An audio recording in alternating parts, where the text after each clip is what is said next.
बात तो पहली बात तो गोदी मीडिया की हो गई, जिसने इस चुनाव को पूरी तरह से जनता के मन पर, दिमाग पर एक भ्रम बनाने के लिए अजीब माहौल बना दिया। जहां धरातल पर सच्चाई ये है कि 250 सीट नहीं पहुंच रही। पोल जो जारी किया गया, जिससे देश की जनता 72 घंटे तक बेचैन रही, उसके लिए मुझे बहुत अफसोस है। 400 पार की कलियां गिनवा देते रहो, 450, 450। आज उसकी हवा निकल गई। आज बड़ी मीडिया के लोगों से ये चूक हुई है। मैं कल भी प्रेस कॉन्फ्रेंस में ये बात कहा था, और पूरन में किस तरह सफाया होने जा रहा, आज वो दृश्य आपके सामने है। चंदौली को मैंने कहा था जीत रहा हूँ, जीत लिया। हमने ऐलान किया था बलिया, आपने देख लिया फैसला, जनता का फैसला। हम एग्जिट पोल नहीं कर रहे थे, अपने 50 साल के जीवन के अनुभव के पर कर रहे थे। घोसी भी जीतेंगे, लालगढ़ जीतेंगे, आजम जीतेंगे, जौन। आप सबका बहुत बहुत धन्यवाद है, और आपके माध्यम से हम गाजीपुर और पूर्वांचल की जनता को, और ख़ास तौर से इंडिया गठबंधन के सभी घटक दलों के कार्यकर्ताओं को, नेताओं को, इस चुनाव में जो गाजीपुर 75 लोकसभा क्षेत्र से 1,25,000 लगभग वोटों से जो जीत हासिल हुई है, जो 2019 के जीत के अंतर का रिकॉर्ड भी तोड़ दी है, उसके लिए हम गाजीपुर की जनता को और इंडिया गठबंधन के से संबंधित नेताओं, कार्यकर्ताओं को, अपनी महिला टीम के नेताओं, कार्यकर्ताओं को बहुत बहुत हार्दिक धन्यवाद और बधाई देता हूँ। सांसद जी, किन मुद्दों पे लेके बीजेपी की हार हुई है और आपकी जीत हुई है? समीक्षा आप कीजिए। आपने मीडिया की बात कर रहा हूँ, आपके उस मीडिया की बात कर रहा हूँ जिसने 72 घंटा इस देश की जनता को बेचैन कर दिया। आपके प्रतिद्वंदी सर्वे नंदवंश का नाश करने की जो बात कही गई थी, छोटी सी बातें हैं, जिसने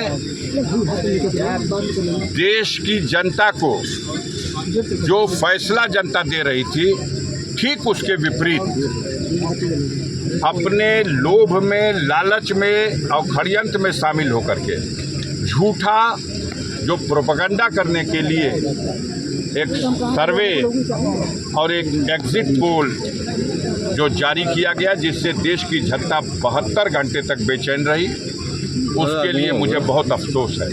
और कल भी हमने कहा था कि अपनी साख को बट्टा लगा करके अगर चौथे स्तंभ के लोग ऐसा कर रहे हैं तो उन्हें आगे आने वाले दिनों में पछताना पड़ेगा, क्योंकि देश की जनता की निगाह में उनकी विश्वसनीयता समाप्त हो जाएगी। भाजपा के 400 पार नारे को कैसे 400 पार की कलियां गिनवा देते रहो, 450, 450। आज उसकी हवा निकल गई। आज भारतीय जनता पार्टी अपने दम पर सरकार बनाने की स्थिति में नहीं है। अब सहयोगी दलों की खींचाखांची शुरू है, तो उधर के चाणक्य हैं अमित शाह, इधर भी चाणक्य हैं। अब उनका खेल देखिए, अब खेल होने वाला है। तो इस शाह और मात की बिसात में कौन किसको मात देगा? जब बात तो पहली बात तो गोदी मीडिया की हो गई, जिसने इस चुनाव को पूरी तरह से जनता के मन पर, दिमाग पर एक भ्रम बनाने के लिए अजीब माहौल बना दिया। जहां धरातल पर सच्चाई ये है कि 250 सीट नहीं पहुंच रही भाजपा, आप उसको 400 सीट दिखा रहे हैं। झूठ की इम्तहा है। गाजीपुर भी जिता रहे हैं, जहां 1.25 लाख वोट से हार रही भाजपा। कितना पक्षपात करेंगे भाई, कितना पैसा देते हैं। अभी हमारा एक चैनल है टाइम्स नाउ, उस कल तक अभी हद हो गई। अपनी साख को कितने में बंधक रखते हैं भाई, किस तरह से विश्वसनीयता खत्म हो, हद हो गई। अपनी साख को कितने में बंधक रखते हैं भाई, किस तरह से विश्वसनीयता खत्म हो गई है। ये सोशल मीडिया का ज़माना है, हर हाथ में मोबाइल है, और कोई भी झूठी खबर परखी जा सकती है, जांची जा सकती है। बड़ी मीडिया के लोगों से ये चूक हुई है। मैं कल भी प्रेस कॉन्फ्रेंस में ये बात कहा था, और पूरन में किस तरह सफाया होने जा रहा, आज वो दृश्य आपके सामने है।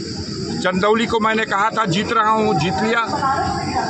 हमने ऐलान किया था बलिया, आपने देख लिया फैसला, जनता का फैसला। हम एग्जिट पोल नहीं कर रहे थे, अपने 50 साल के जीवन के अनुभव के पर कर रहे थे। घोसी भी जीतेंगे, लालगंज जीतेंगे, आजम जीतेंगे, जौनपुर भी जीतेंगे, मछली शहर जीतेंगे, ये सारी जीतें जीत लिए। आज समाजवादी पार्टी इस देश में तीसरी सबसे बड़ी पार्टी बन गई। जिस समाजवादी पार्टी को एग्जिट पोल वालों ने अंडर 10 कर दिया था, आज वो समाजवादी पार्टी देश की तीसरी सबसे बड़ी राजनीतिक पार्टी है। और वो भारतीय जनता पार्टी जो विश्व की सबसे बड़ी पार्टी है, आज वो निर्भर है चंद्रबाबू नायडू की कृपा पर। आज उसकी हालत खराब है और वो निर्भर है नीतीश कुमार पर। अब देखिए, आने वाले दिनों में देखिए, अब वो सरकार ही रह जाएगी। इंडिया गठबंधन बहुत सा आपके इस की वजह से भ्रम फैला, विश्वसनीयता पे आपके भी साख बट्टा लगा, जनता बेचैनी हो गई, कितने को हार्ट हो गया, कितने लोग अस्पताल में हो गए। मेरा साथी मुन्नन यादव हमको फोन पे भैया में पी वाला 90 नीचे 55 हो गया है। हम कह रहे भैया ये रास्ते में छोड़ के जीबा का बैकुंठ, कह रहे भैया ये रास्ते में छोड़ के जीबा का बैकुंठ। गिनतियाँ तो करा लकम, जल्दी इलेक्ट्रॉल पिलाइए, इनको बचाइए। ओम प्रकाश राजभर साहब आप एक एक नाम लेकर के आप मत कीजिए। मेन नाम है मोदी पे सवाल। मैंने कल कहा था कि जीतेंगे भी तो अपनी पर शर्मिंदा होंगे। कल कहा था हमारी प्रेस कॉन्फ्रेंस, 2 घंटों तक लगातार पीछे रहे 2 राउंड 3 राउंड पीछे रहे, और उसके बाद जीत लेने में भी सफल हुए। तो जब देखेंगे शर्मिंदा होंगे, क्योंकि लक्ष्य था 10 लाख से जीतने का। चुका सबसे बड़ा नेता और चुनाव गिनती के दौरान हार भी रहा, ये खबर होती थी। कैसा था जो नजारा था उत्तर प्रदेश में, कोई सीट मानने को तैयार थे, सुनने को तैयार था। अंबेडकर जीतेंगे, हाँ भाई भगवान नाम पर वोट मांगने को भन का कोप लगा कि अयोध्या की सीट भी हार गए, फैजाबाद की सीट पर और साथ समाजवादी के परचम लहरा करके साबित कर, अंबेडकर नगर की सीट 12 बकी थी। ये गठबंधन जिससे उत्तर प्रदेश में भारतीय जनता पार्टी के मुकाबले मजबूत बन के अब गिनती शुरू